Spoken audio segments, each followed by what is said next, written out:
What's up, everybody? This is Angel Bartolotta, and today I'm going to give you a quick little crash course on how to get the best possible quality audio and video settings for your online music lessons, whether it happens to be drums with me or any other instrument with any other teacher. What you're going to want to do when you start, when you're in your meeting, Zoom calls it a meeting, we'll call it a lesson.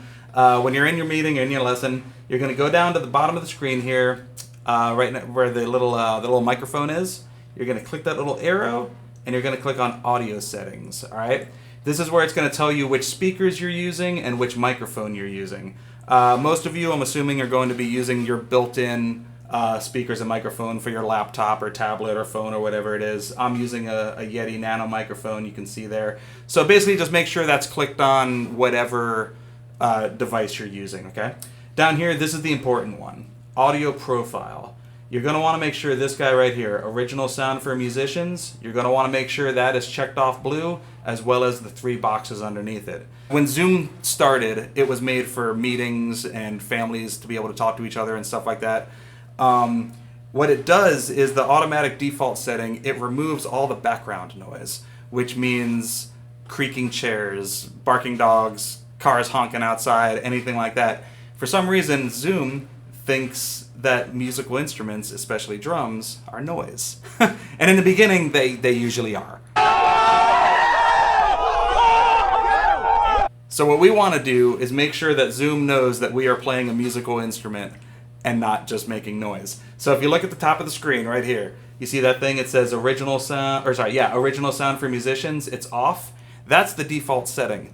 When I play the drums, you're going to hear the microphone cuts itself off. Weird, right? But when I click it on, original sound for musicians is now on. Now you can hear everything and it's much more clear. So basically when you go to your audio settings and this thing, original sound for musicians, is on, that's always going to be set that way. Zoom will save that setting. But every time you get into your lesson now, you're going to have to go back to the top of the screen here and turn that on.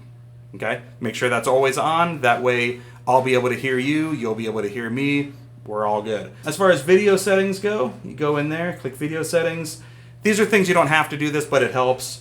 Click touch up my appearance. That kind of just helps with shadows and stuff. Same thing for adjust for low light. If you're in a room with not a lot of light in it, you can adjust that. So you can make it darker, you can make it brighter. Just make sure it's as bright as can be where either myself or another teacher can see what you're doing. You know what I mean? There's some fun stuff. Like you can go in the virtual backgrounds here, and then, you can do your drum lesson at the beach. Or since we're at the beach, I'll go surfing a little bit. It's so stupid. So, yeah, there you go. So there's your audio video settings. Everything else, again, you can kind of mess around, go in there, tweak a little bit, have some fun with it. But those ones there are the important ones. So I hope this video helps you out. I hope it helps out the students. I hope it helps out fellow teachers. Enjoy the music. Rock on.